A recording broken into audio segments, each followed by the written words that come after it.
Senhor presidente, colegas parlamentares, imprensa, galeria, servidores, povo do Maranhão, eu gostaria, senhor presidente, de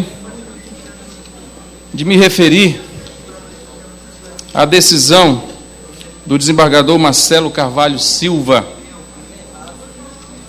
do Tribunal de Justiça do Estado do Maranhão, sobre o caso da nomeação do vice-governador Washington Oliveira para o cargo de conselheiro do Tribunal de Contas do Estado. Eu me sinto na obrigação, porque fui autor desta ação, ao lado do deputado federal Domingos Dutra, e que obtivemos uma liminar na ocasião, mas a liminar foi suspensa, seus efeitos foram suspensos, e restava o julgamento deste agravo de instrumento, que houve 2 instrumentos processuais utilizados aí pelo Estado do Maranhão, que é bom que se esclareça, não foi um recurso nosso que foi julgado. O que nós temos é uma ação que tramita em juízo de primeiro grau, e quem recorreu foi o Estado do Maranhão, através de um pedido de suspensão da liminar que a gente havia obtido, que foi concedido pelo presidente do TJ, e através de um agravo de instrumento, que agora foi julgado, o agravo de instrumento.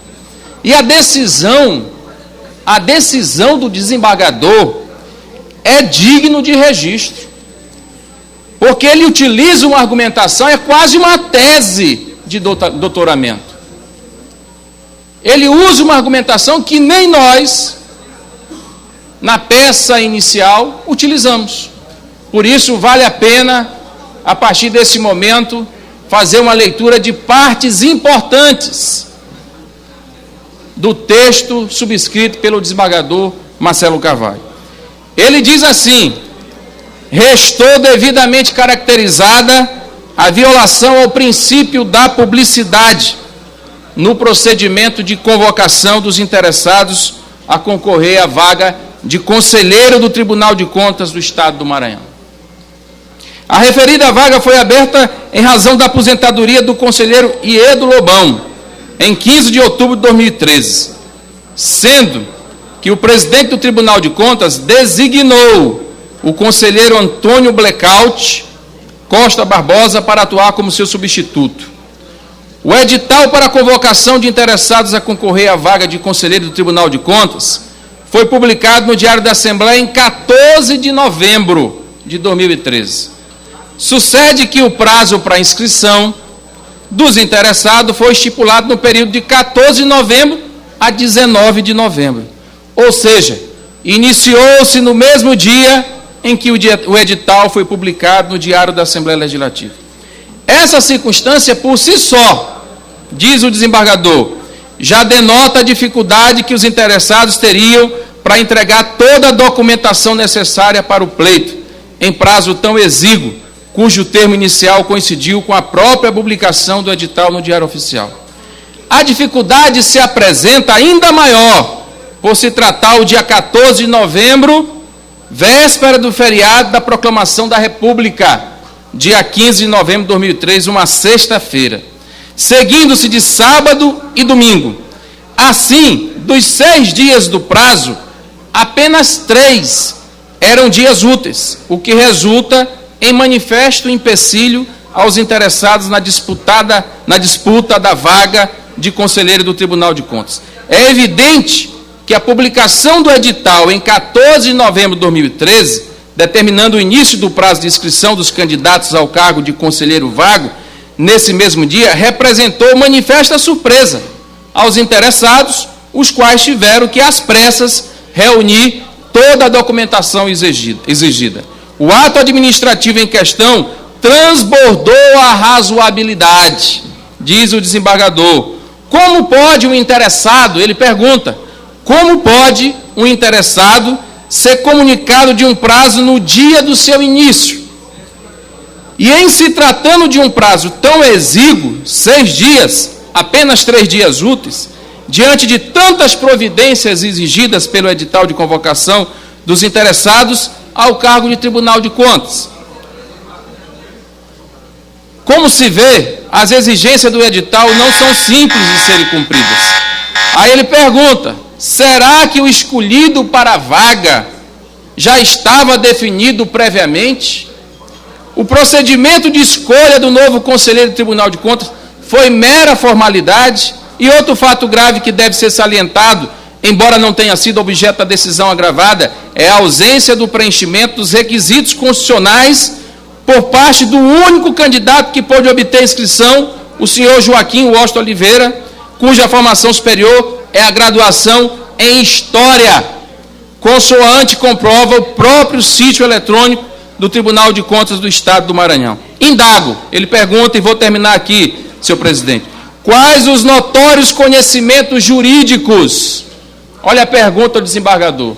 Quais os notórios conhecimentos jurídicos, contábeis, econômicos e financeiros ou de administração pública pode ostentar alguém graduado em História? É a pergunta do desembargador. Outro registro necessário diz respeito à exigência contida no decreto 151/90, segundo a qual a indicação do candidato ao cargo de conselheiro deverá ter o apoiamento de 1/3 dos membros da Assembleia, não podendo o deputado assinar mais de uma indicação. Isso fere o direito das minorias. E, finalmente, senhor presidente, me permita a tolerância, ele questiona a decisão do Tribunal de Justiça, do próprio tribunal, que ele diz assim, com efeito, a suspensão do procedimento de indicação dos candidatos ao cargo de conselheiro do Tribunal de Contas em nada atrapalharia o exercício das funções na referida Corte de Contas, até mesmo porque já havia sido designado conselheiro substituto. Portanto, a liminar proferida pelo juízo ACOR resguardou o interesse público, evitando a ultimação de um procedimento violador das garantias constitucionais. Lesão à ordem pública ocorrerá aí sim, caso seja reconhecida a nulidade do procedimento na sentença de mérito de ação popular, quando a nomeação do agora conselheiro Washington Oliveira deverá ser desfeita. Ou seja, ele concorda com o juízo quando concedeu a liminar, não acolhe o agravo de instrumento, não provê, e dessa forma o processo prossegue, haverá uma sentença, certamente recursos ao TJ, mas eu avisei que a liminar não encerrava o processo. E eu avisei, inclusive, ao vice-governador desta tribuna, que ele corria sério risco ao deixar a vice-governadoria numa situação tão insegura do ponto de vista jurídico. Esse processo vai ter sentença, vai ter recurso ao TJ, vai até Brasília, vai até o Supremo, mas eu não tenho dúvida. A decisão vai ser desfavorável, infelizmente, eu diria até, porque não tenho nada contra a pessoa do vice-governador. Quem tem contra ele é quem tirou ele da vice-governadoria para jogá-lo no Tribunal de Contas. Quem subestimou a sua capacidade de assumir o governo do Maranhão.